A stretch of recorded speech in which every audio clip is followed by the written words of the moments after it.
On va parler de numérique et de marketing digital éco-responsable et éthique. Donc voilà, l'objectif étant d'essayer de raisonner notre création de contenu digital pour à la fois gagner en visibilité, mais en même temps respecter les enjeux environnementaux et éthiques qui sont assez centraux actuellement.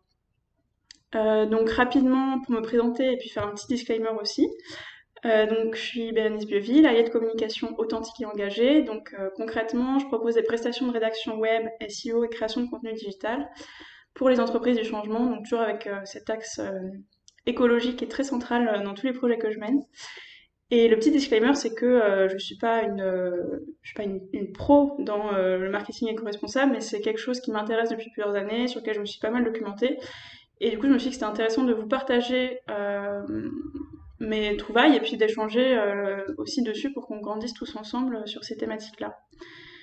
Voilà, j'ai remis rapidement, si vous voulez me recontacter après, moi ce qui m'arrange le plus c'est LinkedIn, Bérénice Bieville, et sinon vous pouvez aller jeter un œil sur mon site osezvivre.fr et mon podcast Osez Vivre. Alors, pour commencer la présentation, donc je vais commencer par vous introduire les différents impacts du numérique, donc pour savoir déjà pourquoi c'est important de faire du marketing éco-responsable et de raisonner notre création de contenu. On va commencer par quelques chiffres. Donc la fabrication d'un smartphone demande de faire 4 tours du monde, principalement en avion, demande 70 matériaux différents, donc qui sont des terres rares, vous en avez sûrement déjà entendu parler, donc voilà, qui demandent pas mal de ressources pour être extraits, et dont sur ces 70 matériaux, une vingtaine seulement sont recyclables, et ça ne veut pas dire qu'une vingtaine sont recyclés. En tout, on va avoir besoin de 200 kg de matières premières pour fabriquer un smartphone qui pèse au final 200 grammes à peu près, hein. Et les trois quarts des impacts se trouvent à la fabrication du smartphone. Il faut 5 ans d'utilisation pour que l'impact environnemental du smartphone soit équivalent à celui de la fabrication, sachant qu'en général, en France, on garde notre téléphone entre 1 et 2 ans.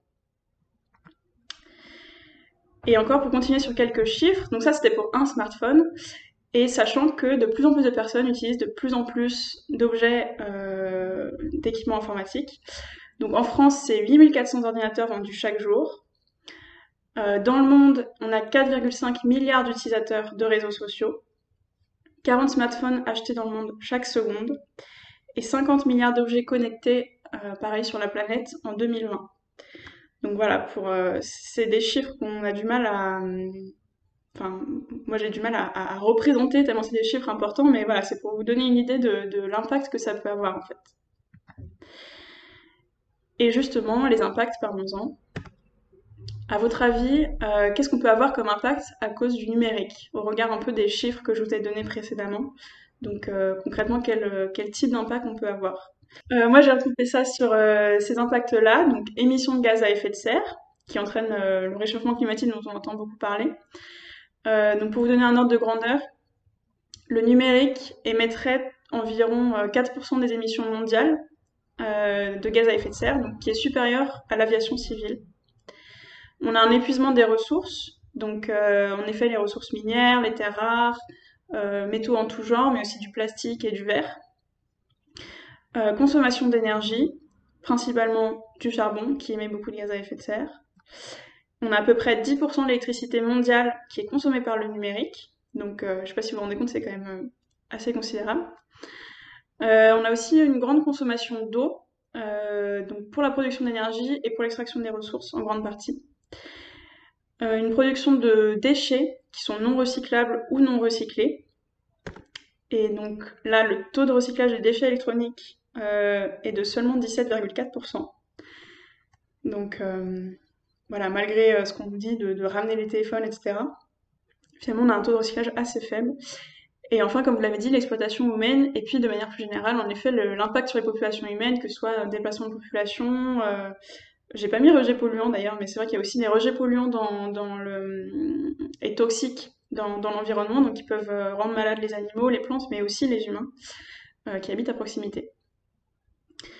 Voilà pour la partie joyeuse.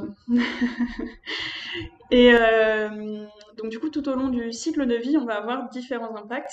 La fabrication regroupe 3/4 des impacts des équipements, donc principalement au niveau des rejets toxiques dans l'environnement et l'atmosphère avec les gaz à effet de serre, les impacts sur la biodiversité, l'épuisement de matières premières et l'exploitation humaine. Au niveau de l'utilisation, on va avoir l'utilisation d'énergie pour le transfert des données et le stockage dans les data centers, donc ce dont tu parlais, Sandra, je crois, au niveau de cette grande machine OVH qui a brûlé il n'y a pas longtemps, donc c'est les data centers qui permettent voilà, de garder les données en ligne. Et au niveau de la fin de vie, en général, puisqu'il y a assez peu de déchets électroniques qui sont recyclés, ce qui reste va être en général stocké, donc en gros posé en décharge voilà, sur le sol en Inde. C'est rarement chez nous, hein. En général c'est envoyé en Inde ou ailleurs. Et donc ce qui va causer la libération d'éléments toxiques, et donc avec des impacts sur les humains, la biodiversité, etc. Donc ça c'était un peu pour voir pourquoi est-ce qu'il faut essayer de limiter son impact numérique.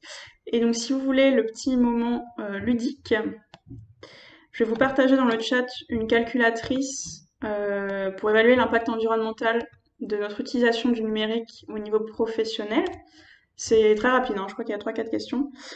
Donc voilà, vous pouvez faire ça pour vous donner une petite idée et puis mettre le résultat dans le chat. Alors moi, avec cette calculatrice, j'ai trouvé 165 kg équivalent de CO2. Et pour vous donner un ordre de grandeur, 1 km de voiture émet 230 à 330 grammes de CO2. Donc par exemple, moi, pour mes 165 kg de CO2 équivalent, ça veut dire environ 500 km par an que je ferai en voiture dû au numérique.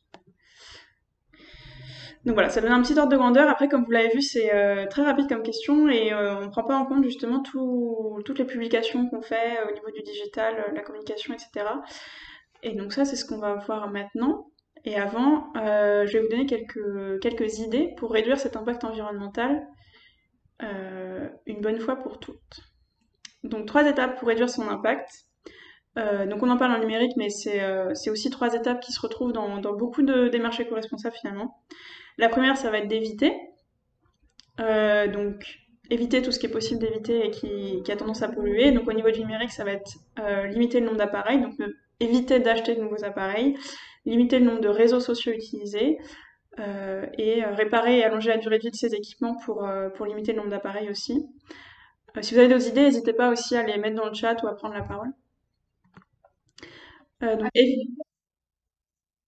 alors, acheter d'occasion, ça ce sera plutôt d'en réduire, puisque tu n'évites pas l'achat, mais par contre tu achètes en réduisant les émissions qui sont dues à cet achat. Bon après, l'appellation, l'appellation après c'est qu'une étiquette. L'important c'est de le faire.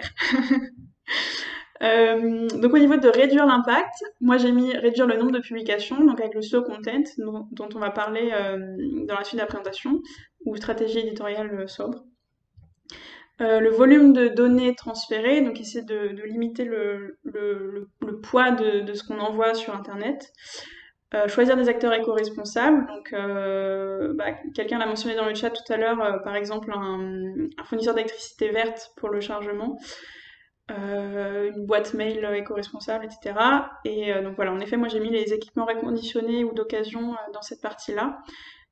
Donc ça enfin les équipements reconditionnés d'occasion, c'est vraiment, je pense, ce qui permet d'économiser le plus d'impact environnemental, puisque comme on l'a vu, la fabrication c'est 3/4 de l'impact de nos équipements. Donc éviter d'acheter neuf, c'est le plus efficace finalement.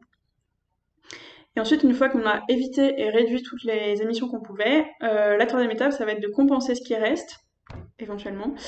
Donc de compenser ce qui reste par la plantation d'arbres, l'investissement dans des projets éthiques ou de développement durable, le don à des associations, etc. Donc ça, c'est vraiment pour essayer de compenser, j'ai pas forcément d'autres mots, les émissions résiduelles qu'on n'arrive pas à réduire. Mais voilà, il faut pas compenser en premier lieu, il faut avant essayer de réduire. Oui, complètement. C'est vrai que je dis qu'il faut pas commencer par compenser, c'est plus dans le sens où éviter de tomber dans le piège de se dire bah je compense donc ça n'a pas d'impact. Compenser, ça reste une compensation qui a des composantes aléatoires finalement, puisque voilà, on peut planter un arbre, mais il va peut-être pas grandir et pousser pendant 20 ans, il va peut-être mourir avant. Et du coup, en fait, on achète pour une compensation, mais on n'est pas sûr que ça va fonctionner. Et donc c'est pour ça que au niveau environnemental, c'est plus efficace d'essayer de réduire avant. Après, c'est vrai que, enfin, c'est à chacun de choisir la porte d'entrée qui lui convient et qui va lui permettre de faire un premier pas, qui va emmener un deuxième pas, un troisième pas, etc. Donc, ouais, merci pour ton intervention. Je vous ai mis quelques idées ici pour agir une bonne fois pour toutes euh, et pour avoir un impact finalement sur le long terme en prenant pas trop de temps et sans avoir à changer complètement ses habitudes. Première action pour réduire son impact environnemental numérique une bonne fois pour toutes, ça va être de bien choisir ses appareils. Donc d'abord d'acheter seulement si nécessaire, donc éviter de multiplier les objets connectés, de multiplier les téléphones, les tablettes, etc. Et d'essayer vraiment de se questionner sur ses besoins. Voilà, pour pas sauter sur le dernier gadget numérique qui sort. Ensuite, en effet, se tourner vers le reconditionné. Alors, moi, je préfère le reconditionner à l'occasion dans le sens où c'est plus facile à adopter parce qu'on a plus de garanties, en fait. Le reconditionné, c'est vraiment un ancien téléphone qui a été réparé, testé, contrôlé, etc. Et donc, on sait qu'il est en état fonctionnel. En général, on a, enfin non, d'ailleurs, dans la loi, on a 1 an de garantie pour le reconditionner. Donc voilà, alors que si on achète d'occasion vraiment sur le bon coin, c'est un peu jouer à pile ou face. Donc je trouve ça quand même moins facile de recommander ça, surtout voilà quand on ne connaît pas forcément. Mais le reconditionné, c'est une alternative vraiment fiable pour le coup, moins cher en effet comme tu le disais, et éco-responsable. Je vous ai mis quelques mots-clés, ça permet de chiffres clés, pardon, ça permet de réduire de 80%, 83% environ les émissions de gaz à effet de serre d'un téléphone et jusqu'à 90% de matières premières en moins. À savoir que le reconditionné, c'est pas un téléphone donne un téléphone, hein, on a besoin de plusieurs téléphones pour faire un téléphone. Mais voilà, ça évite de réextraire de nouvelles matières premières et avec tous les impacts qu'on a vus précédemment. Ensuite, on peut aussi se tourner vers des marques responsables où en effet, il va falloir budgétiser, éventuellement investir un peu plus, mais je vous ai mis l'exemple de Fairphone. Le principe, c'est que c'est des téléphones réparables, où du coup ils vont durer beaucoup plus longtemps. On n'a pas cette obsolescence programmée qui va nous pousser à changer tous les ans, tous les 2 ans. C'est des téléphones qu'on peut réparer, pour lesquels on peut acheter des pièces, etc. Et en parallèle, ils vendent aussi le fait qu'ils utilisent des matériaux voilà, plus éthiques, donc qui n'ont pas de cette exploitation humaine, ou moins en tout cas. Donc voilà, qui peut être un choix responsable. Et après, pour diminuer l'énergie justement qu'on utilise chez nous, il y a différents labels au moment d'acheter. Alors ça, c'est principalement pour les ordinateurs ou les écrans. Différents labels qui vont vous montrer une moindre utilisation de l'énergie, donc Energy Star et 80+, par exemple, et des labels d'éco-conception. Donc comme EPEAT, je sais pas forcément comment ça se prononce, et l'écolabel de l'Union européenne. Voilà. Ensuite, ouais, donc changer les paramètres des réseaux sociaux. Donc encore une fois, ça c'est un petit truc une bonne fois, à faire une bonne fois pour toutes, qui va permettre de limiter le transfert des données mobiles. À savoir que la 4G consomme 23 fois plus d'énergie que la Wi-Fi. Donc voilà, autant que possible utiliser la Wi-Fi pour tout en fait, toute vos navigations, mais en particulier dès qu'il s'agit de vidéos, de photos, de podcasts, etc. Et donc je vous ai mis voilà quelques paramètres qui permettent de limiter l'utilisation d'énergie, l'échange de données, etc. de manière générale. Donc, bon, je vais pas forcément vous les lire, je pense que c'est pas forcément intéressant, mais si vous voulez prendre un screen ou je vous enverrai la présentation après. Voilà, et ça prend 5 minutes et après c'est pour le long terme. Et oui, je vous ai mis désactiver les notifications par email puisque chaque email doit après être stocké dans les data centers. Et c'est des données qui s'accumulent, qui s'accumulent, qui s'accumulent avec tous les utilisateurs et quand on pense pas forcément à supprimer les emails. Donc désactiver les notifications, ça vous fait gagner du temps, ça vous fait gagner de la charge mentale puisque vous n'avez pas 100 emails non lus. Et ça évite, enfin ouais, c'est plus éco-responsable, ça évite d'accumuler des données sur les serveurs. Ensuite, au niveau du site web, choisir un hébergement éco-responsable. Donc à ce niveau-là, je suis encore mauvaise élève parce que j'ai pas encore changé. Mais voilà, je me suis malgré tout renseignée et c'est prévu. Donc au niveau des data centers, ils comptabiliseraient pour 15% de l'énergie consommée par le numérique. Euh, donc voilà, qui est quand même assez conséquent, et 14% des gaz à effet de serre du numérique. Et du coup, l'alternative pour éviter tous ces impacts-là, ça va être de se tourner vers un hébergement éco-responsable. Donc, en gros, les data centers, c'est des espèces de grosses machines. On a besoin d'énergie pour les faire fonctionner, on a besoin d'énergie et d'eau surtout pour les refroidir, puisque voilà, toute cette informatique, ça chauffe. Et ces machines permettent de stocker les données et permettent d'échanger les données. C'est-à-dire que si vous voulez publier une photo en ligne, la photo va être envoyée vers le data center de votre hébergement, ensuite envoyée sur un autre data center. Enfin, bon, voilà, ça fait des circulations entre les data centers. Et l'échange de données est bien plus impactant au niveau environnemental que le stockage. Donc voilà, d'où l'importance de l'hébergement éco-responsable. Donc ces hébergeurs, en général, pour réduire leur impact environnemental, ils vont se tourner vers des énergies renouvelables, plutôt que du charbon ou du pétrole qui émettent des gaz à effet de serre. Ils ont une meilleure gestion de l'énergie aussi, au niveau des data centers, un meilleur refroidissement des data centers où éventuellement ils vont récupérer la chaleur qui est créée pour une autre utilisation, etc. Et un allongement de la durée de vie des équipements, donc là aussi pour éviter l'extraction de nouvelles matières premières. Donc je vous ai mis 3 exemples d'hébergement éco-responsable: Planet Hoster, Infomaniac et Ikula.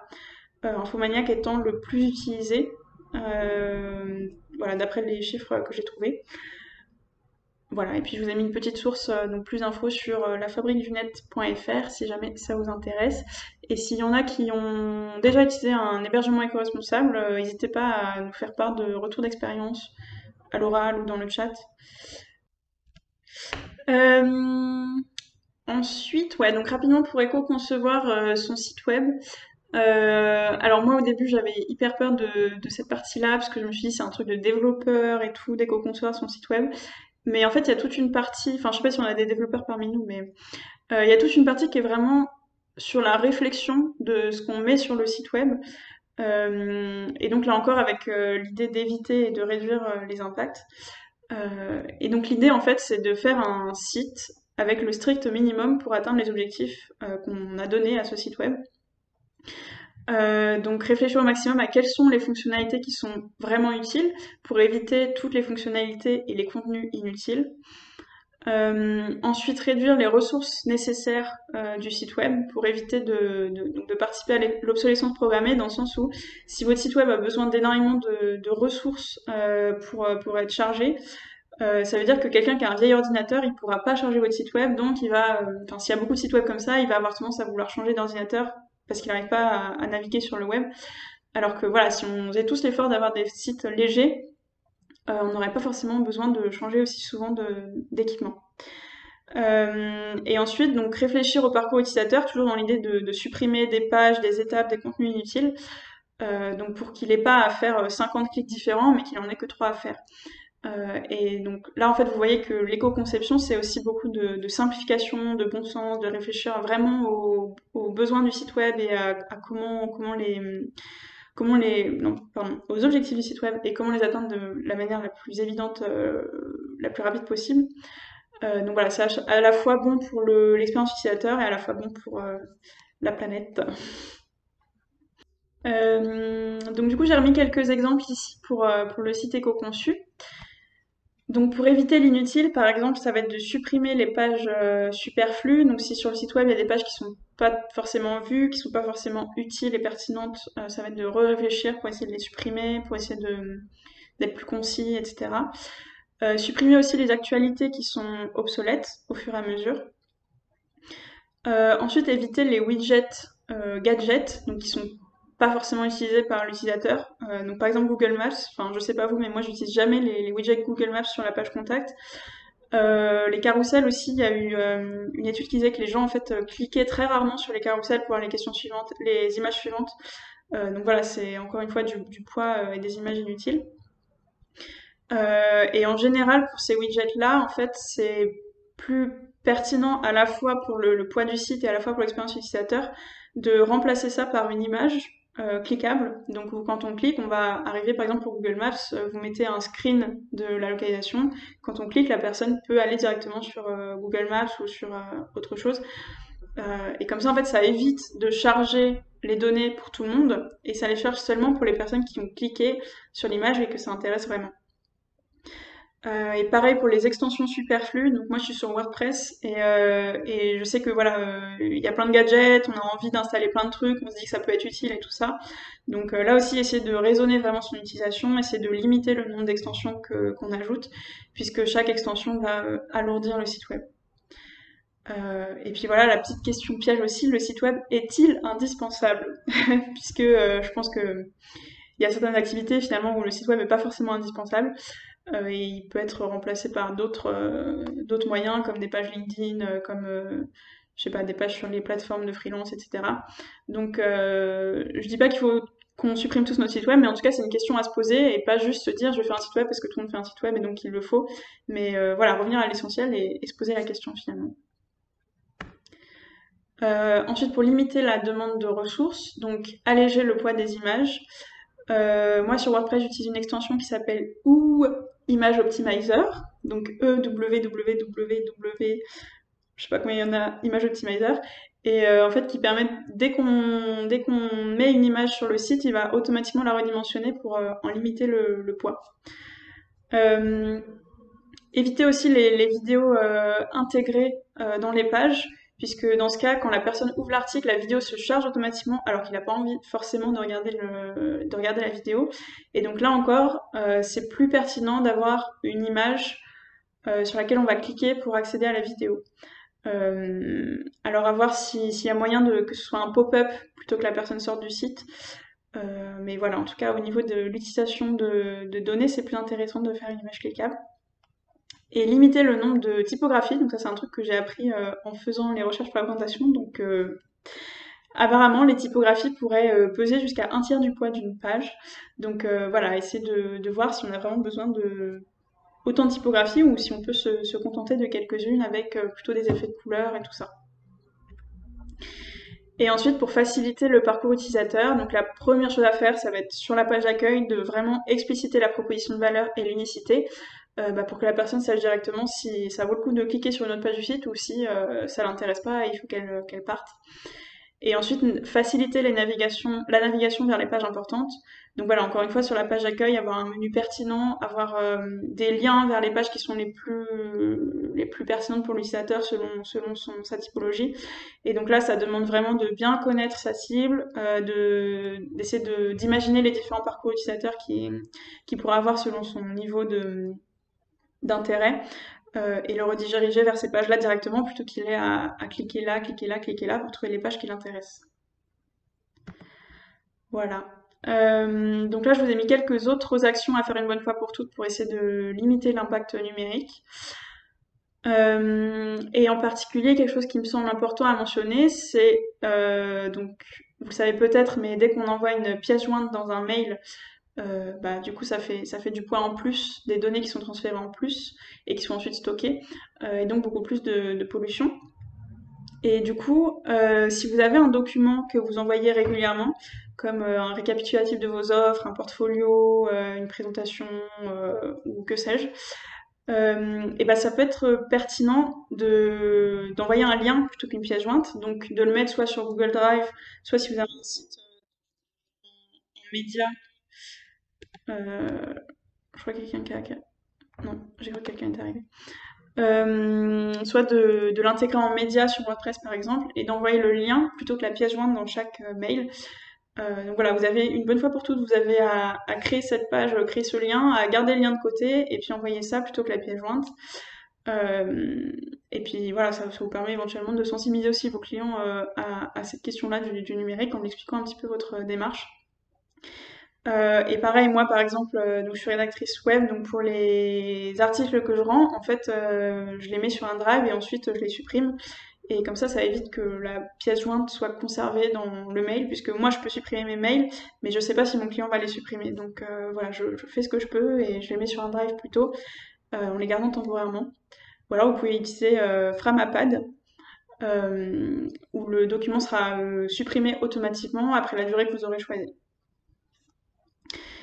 Et puis, donc l'autre truc que j'ai mis en valeur aussi, c'était de choisir des services éco-responsables. Donc voilà, que ce soit pour le fournisseur d'électricité par exemple, ou la boîte mail. Donc il y en a une boîte mail que j'ai pas encore testée non plus, qui s'appelle EcoMail. Donc je crois que ça coûte 1 € par mois, quelque chose comme ça. Et ils ont toute une démarche de limitation de l'utilisation d'énergie et une partie des revenus qui sont reversés à des associations pour des initiatives éco-responsables. Donc voilà, ça peut être intéressant de se renseigner là-dessus. Et pareil, si vous avez des retours d'expérience ou d'autres outils éco-responsables qui vous semblent intéressants, n'hésitez pas à les partager dans le chat ou à l'oral. Et maintenant, on va entrer dans la partie marketing éco-responsable. Donc d'abord, la petite question qui peut parfois faire tiquer les gens, est-ce que marketing et éco-responsable, c'est vraiment compatible, dans le sens où voilà, le marketing en général, on voit ça comme de la vente, comme de la surconsommation, etc. Donc est-ce que ça peut être compatible avec une démarche écologique et éthique? Qu'en pensez-vous? Donc voilà, n'hésitez pas à prendre la parole ou écrire dans le chat.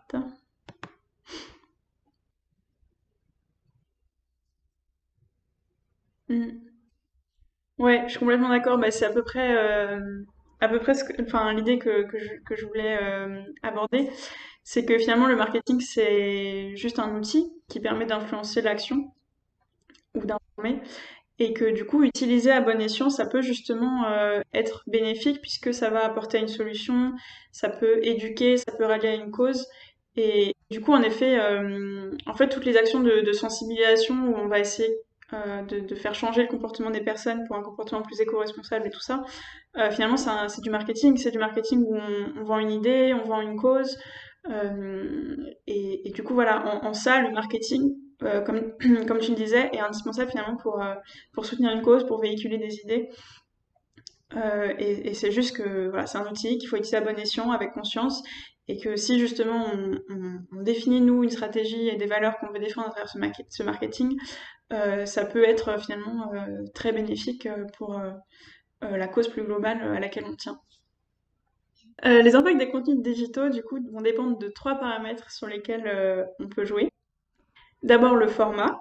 Donc, en gros, quelle plateforme vous utilisez, auprès de quel hébergeur, quels médias vous publiez, est-ce que c'est une photo, une vidéo, un texte, etc. Et donc, ce format va avoir des impacts environnementaux et éthiques. La fréquence de publication aussi. Donc, oui, à quelle fréquence vous publiez dans votre planning éditorial. Donc, il peut avoir un impact environnemental, mais aussi un impact social, qui me semble hyper important bah, de mentionner. Puisque, voilà, si on publie tous les jours, on va participer à tout un système d'addiction aux réseaux sociaux, aux publications, etc. On peut créer du mal-être et un sentiment d'être submergé en fait par tout ce contenu. Les personnes vont juste être passives à réceptionner du contenu, à pas avoir l'impression de pouvoir tout suivre, etc. Et enfin voilà, je sais pas si vous ça vous est déjà arrivé, mais c'est vrai que le contenu quotidien, le contenu trop fréquent, finalement on le lit, on n'a pas le temps de tout lire, on n'a pas le temps d'assimiler surtout ni d'appliquer, et du coup ça reste en surface et ça peut créer voilà, tout un sentiment de mal-être. Euh, et donc, c'est aussi de notre rôle, nous, en tant que créateurs de contenu, d'y réfléchir. Et enfin, le troisième paramètre qui va, im- euh, qui va avoir des impacts au niveau des contenus digitaux, ça va être le contenu. Donc quel message vous véhiculez, avec quel objectif et sous quel ton aussi. Donc voilà, qui là aussi va avoir un impact environnemental en fonction de la cause que vous défendez ou pas, et éthique.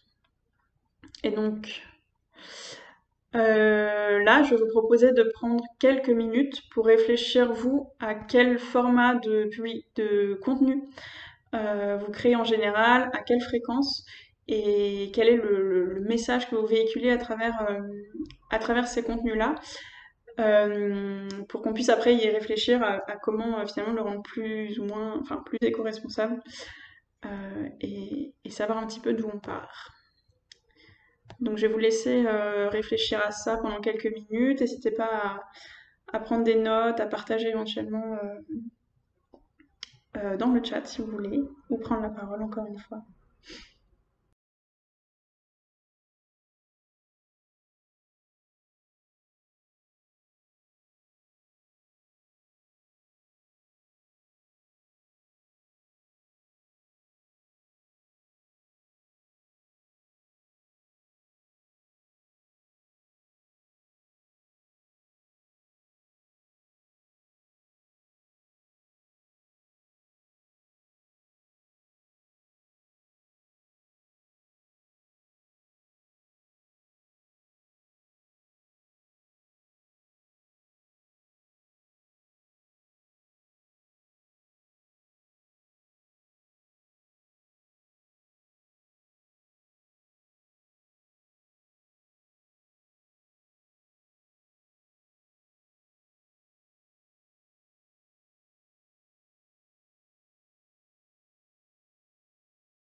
Pour mon retour d'expérience, j'ai pris la décision de ne pas faire de vidéo pour l'instant, de pas du tout publier de vidéo.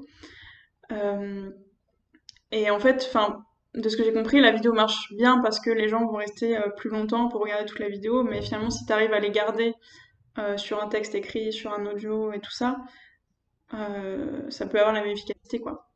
C'est pas la vidéo en soi qui marche mieux.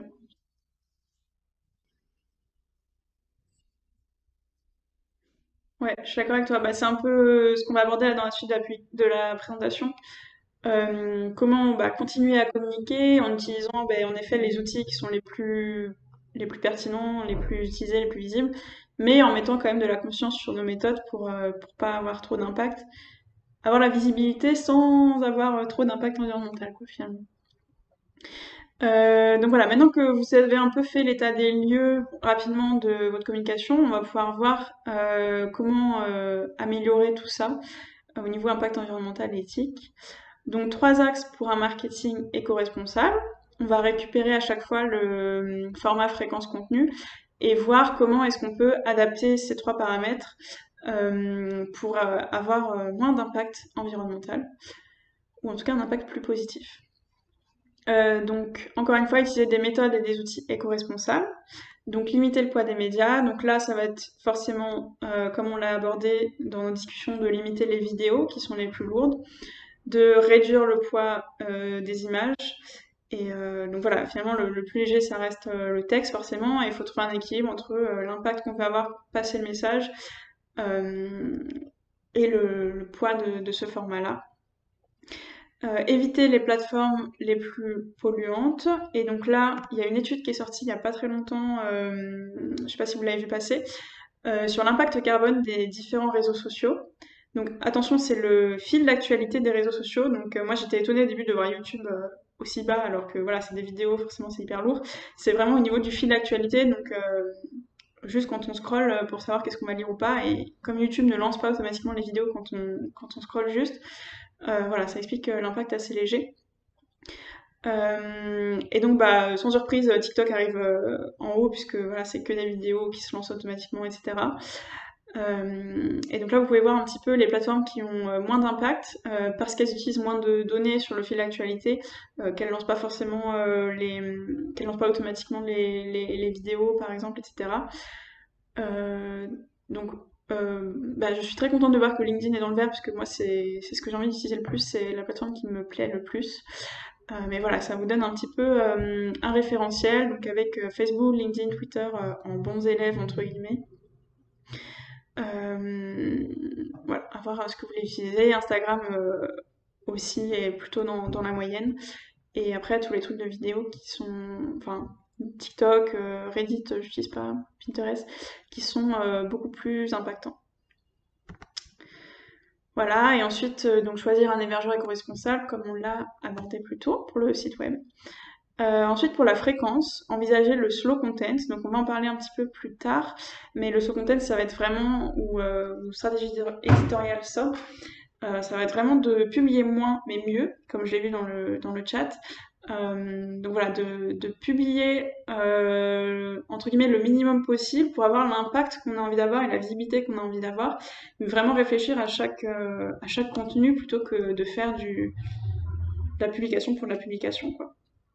Au niveau de la fréquence, j'ai aussi noté de limiter les stories, puisque pour moi ça c'est vraiment du snack content qui va pas forcément en profondeur pour être vraiment utile. Ça permet de gagner en visibilité, mais voilà, ça reste des vidéos en général, des trucs assez lourds et qui sont pas forcément utiles, donc qui entrent pas forcément dans le flow content, enfin selon comment on le fait, mais en tout cas voilà, essayer de raisonner sur l'utilisation des stories, surtout qu'elles sont quand même conservées plus longtemps que 24 heures, puisque après on peut les récupérer, faire des stories à la une, donc c'est bien qu'elles sont quand même conservées. Et j'ai aussi noté de limiter sa consommation de réseaux sociaux, donc soi-même quand on scrolle les feeds, puisque bah, comme on l'a vu, de juste être consommateur des réseaux sociaux, ça a aussi un impact. Et du coup, voilà, de raisonner soi-même sa consommation, que ce soit pour l'environnement, mais aussi pour soi-même, en fait, pour pas justement tomber dans l'addiction, le mal-être, la comparaison, etc., qui mériterait, je pense, toute une présentation à soi, enfin, pour cette problématique à part entière. Voilà. Et au niveau des contenus, donc là, ça va être vraiment au niveau un message envoyé, un message engagé à communiquer. Donc, comme on l'a vu tout à l'heure, utiliser le marketing pour vendre des produits, services ou idées qui ont vraiment un impact positif. Donc, utiliser le marketing pas seulement pour soi, pour son utilité propre, mais aussi pour être utile à l'audience et au monde ou à une cause plus large, en tout cas, de manière générale. Pour que voilà, finalement l'impact négatif entre guillemets du numérique pour le marketing soit compensé par cet impact positif, que ce soit un changement de comportement, que ce soit l'adoption de nouvelles idées qui vont ensuite rayonner un entourage, etc. Parler de son engagement écologique, donc moi ça me semble important. Alors moi j'en parle souvent puisque ma cible c'est des entreprises engagées, mais même si votre cible n'est pas une entreprise engagée, ça peut justement être encore plus pertinent de parler de cette sensibilité-là, pas tout le temps, mais d'en parler pour juste toucher un nouveau cercle et aborder des questions auprès d'un nouveau cercle qui n'est pas forcément sensibilisé à la base. Et ensuite, au niveau du contenu, ça va être aussi sur le ton adopté. Là, c'est plus au niveau éthique, mais en tout cas d'être inclusif, bienveillant, voilà, pour éviter les impacts sociaux négatifs qui peuvent être subis dans la création de contenu.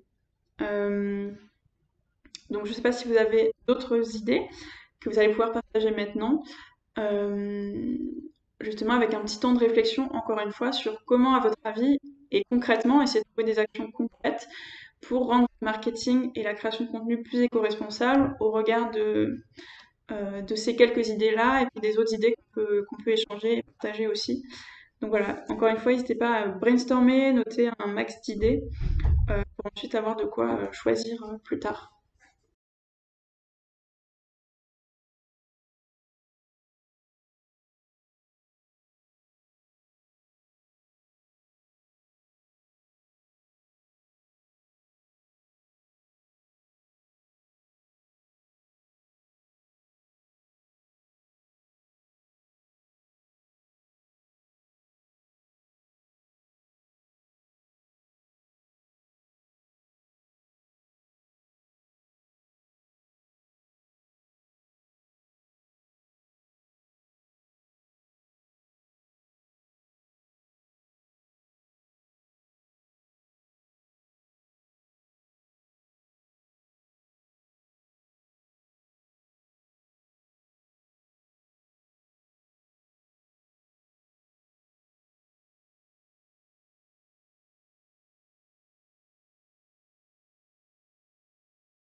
Et du coup, maintenant, on va parler un petit peu de marketing éthique.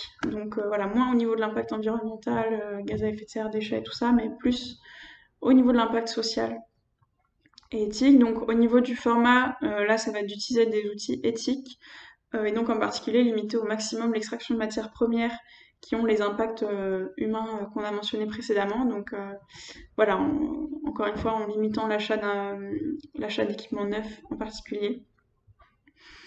Au niveau de la fréquence de publication, donc moi ça me semble important de rappeler qu'il faut respecter le temps de l'utilisateur. Donc là encore une fois, on rejoint le slow content avec moins de contenu, plus de qualité, et pour pas publier pour publier et voler l'attention des gens entre guillemets. Et ensuite, au niveau du contenu, pour l'éthique, encore une fois, on l'a mentionné dans les discussions, mais du coup, beaucoup de transparence, en effet, sur ce qu'on fait, sur les pas qu'il nous reste à faire, sur vraiment la réalité de son produit, de ce que la personne va consommer. Avec toujours l'idée de publier pour aider plutôt que pour vendre, donc ne pas seulement publier pour soi, mais surtout pour les autres et pour voilà, la cause qu'on a envie de défendre et toujours de réfléchir aux impacts psychologiques de ces activités numériques. Donc que ce soit voilà, les discriminations qu'on peut éventuellement avoir dans nos contenus, est-ce qu'on met la pression aux personnes à changer, etc. à travers notre message? Est-ce que notre message risque de faire peur et enfin, de mettre la personne en inaction, etc. Donc voilà, c'est quelques réflexions qu'on peut avoir avant de publier un contenu. Donc c'est des choses que je mets en place petit à petit, hein. Encore une fois, je suis pas une pro, donc je suis preneuse aussi de vos retours, de vos idées, etc. Et donc là, quelques idées pour ce marketing éthique. Donc en effet, de publier utile et pas seulement de respecter son planning. Donc voilà, moi ça me semble important de, même si on décide de publier 2 fois par semaine, etc., de pas se forcer à publier 2 fois par semaine et de pas se forcer à faire une publication un peu bof parce que il faut publier. Mais de publier quand c'est pertinent, quand c'est utile, et voilà, de s'assurer de trouver des messages utiles. Et si à un moment on n'a rien à dire, ben tant pis, on dit rien. Et pour moi en tout cas, ça me semble plus pertinent que de rajouter du contenu juste pour rajouter du contenu. Ensuite, au niveau du marketing éthique, être utile, ça passe avant tout par connaître sa cible, connaître l'audience qu'on a envie de toucher pour savoir et ben, quels sont ses besoins, quels sont ses questionnements, quel est son niveau aussi, et donc qu'est-ce qui va vraiment pouvoir l'aider. Euh, Ensuite, revoir nos mesures du succès d'un post. Donc, est-ce qu'on vise un nombre de vues maximum ou est-ce qu'on vise la qualité des échanges qui ont débouché de ce post, l'intensité de l'impact sur le lecteur, l'intensité enfin, les messages de remerciement, etc. Voilà, donc essayer de changer un petit peu nos lunettes du succès pour se satisfaire de la qualité aussi, plutôt que de la quantité dans les retours de notre marketing. Et enfin, ne pas capter l'attention pour rien. Donc là, c'est voilà, dans l'idée de respecter le temps de l'utilisateur. Pour moi, ça me semble important de faire des titres clairs. Parce que voilà, aujourd'hui sur les réseaux sociaux, on voit souvent des titres, excusez l'expression, putaclic. Genre, oh, j'ai fait un truc de fou. Alors, je vais vous mettre des exemples aussi parce que je suis passée par là aussi, mais des titres qui, en effet, donnent envie de cliquer parce qu'il y a cet effet un peu de mystère, de surprise, etc., de peur parfois, voilà. Mais où on ne sait pas du tout de quoi parle le post finalement. Et du coup, la personne va peut-être cliquer alors que ça l'intéresse pas du tout et on lui a volé quelques secondes. C'est quelques secondes, mais quelques secondes plus quelques secondes plus quelques secondes, finalement c'est précieux. Et du coup, voilà, on peut avoir des titres clairs qui donnent envie de cliquer, enfin, ouais, des titres qui donnent envie de cliquer, mais qui malgré tout explicitent les enjeux et les problématiques qui sont abordées dans le contenu et qui évitent de juste voler l'attention de l'utilisateur et sans que ce soit à son avantage. Donc attirer avec du suspense, du storytelling, mais voilà, toujours en étant clair. Et je vous ai mis quelques exemples de certains de mes posts passés. Voilà, ces deux-là, les deux premiers, sont clairs au niveau de ce qu'on va aborder dans le post et qui malgré tout peuvent donner envie de cliquer, alors que les deux derniers sont juste trop mystérieux, quoi. Enfin, la personne sait pas à quoi s'attendre quand elle clique. Et donc, finalement, avec le recul, c'est pas forcément éthique d'avoir des titres comme ça. Donc, que ce soit les titres d'articles ou les premières phrases des posts aussi. Voilà, je sais pas ce que vous en pensez, mais moi, ça me semble pas assez abordé et pourtant hyper important de trouver l'équilibre en fait entre oui, suspense, mais aussi la clarté du titre. Et vous laisser le temps de un peu réfléchir à comment est-ce que votre contenu est éthique aujourd'hui et ce qui pourrait l'être davantage.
Et maintenant pour aborder le slow content, donc j'ai identifié 6 mots-clés que le contenu doit respecter pour vérifier que c'est du slow content. Donc d'abord, pour être dans le slow content, rédiger du contenu qui soit d'abord incarné et authentique, dans le sens où on veut éviter de faire du copier-coller où tout le monde dit la même chose, mais on veut vraiment avoir votre voix, votre vision, votre message, votre manière d'aborder les choses, pour que ce soit vraiment différenciant en fait par rapport à vous, et pas simplement un copier-coller qu'on a déjà vu 1000 fois et où on perd le temps et où ça ne nous apporte rien de nouveau. Votre point de vue est différent, votre point de vue est intéressant et va toucher certaines personnes d'une manière que aucun autre point de vue ne peut toucher. Et donc c'est ça qu'il faut vraiment mettre en avant dans votre contenu sobre. Ensuite, utile, j'ai mis utile au carré, euh, puisqu'on va avoir deux types d'utilité. D'abord l'utilité pour l'audience, et donc utilité au sens large, dans le sens où ça peut être un contenu informatif, donc qui va voilà, lui donner des conseils, lui donner des chiffres clés, etc., lui donner un plan d'action pour passer à l'action pour changer de comportement. Mais ça peut être aussi utile dans le sens où il va permettre de mieux comprendre une situation, une problématique, etc. Et utile si votre poste lui permet de se sentir mieux aussi. C'est un autre type d'utilité, donc quand c'est un poste inspirant, motivant, déculpabilisant, etc., ou même qui va donner de la bonne humeur, ça peut être une utilité aussi, qu'il faut pas dénigrer finalement. Et donc pour avoir cette utilité-là de la personne, ça passe par la connaissance de sa cible, de ses problématiques, de ses besoins, de ses questionnements, de son niveau, etc. Et le deuxième type d'utilité, ça va être aussi utile pour le monde, pour une cause plus grande que vous, une cause que vous avez envie de soutenir, Donc voilà, que ce soit l'écologie, la cause sociale, la cause humaine, etc. Mais là, plus au niveau du message que vous avez envie de porter, il faut que ce soit ouais, voilà, utile pas seulement à vos propres bénéfices, mais aussi au monde, dans l'écologie, etc. Ensuite, il faut que ce soit un contenu assimilable, puisque si vous avez un contenu qui est hyper utile mais que personne ne lit, au final ça sert à rien, ça fait juste du contenu en ligne pour rien. Donc assimilable, ça va être dans sa longueur, dans sa structure, dans sa mise en page. Voilà, réfléchir à comment est-ce que vous pouvez structurer votre contenu pour qu'il soit lu euh, et compris par votre audience. Ensuite, un contenu durable. Donc préférez le contenu qui sera toujours pertinent dans plusieurs années, ou alors, comme on l'a abordé dans les idées, de supprimer les contenus qui ne sont plus pertinents au bout de quelques temps. Parce que voilà, on va forcément avoir envie de partager des actualités et tout ça. Et dans ce cas, prévoir éventuellement dans son process de contenu un moment où on va revoir les anciens contenus pour supprimer ceux qui ne sont plus pertinents. Ensuite, un contenu explicite, donc comme je vous l'ai partagé juste avant, avec un texte, un titre suffisamment explicite pour que la personne ne clique que si ça l'intéresse. Et un contenu ouvert, donc c'est-à-dire avec un appel à l'action derrière, un contenu qui va pas, que l'utilisateur ne va pas terminer le contenu en étant et maintenant qu'est-ce que je fais? Donc ça peut être ouvert avec quelque chose qui va lui favoriser son passage à l'action, son changement de comportement. Ça peut être ouvert pour vous si voilà, vous allez rediriger vers une autre page qui aide aussi l'utilisateur. Euh, et oui, voilà, c'était ça. Si vous arrivez à trouver un petit mot avec ces différents trucs qui permettraient de se souvenir des 6 critères du slow content, ce serait trop cool. Donc incarné authentique, utile, assimilable, durable, explicite et ouvert. Voilà, et donc là, l'exercice que je vous proposerai de faire du coup après la présentation pour pas qu'on finisse trop tard, ce sera de ressortir 3 à 5 contenus et de vous demander au regard de ces différents paramètres, est-ce que ils correspondent au slow content ou pas.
Donc voilà, on arrive à la fin de la présentation. Il y aura un petit temps de questions si vous voulez. Et donc pour résumer rapidement, le numérique a des impacts multiples qui expliquent du coup qu'on a envie de raisonner notre utilisation du numérique pour réduire notre impact environnemental et social.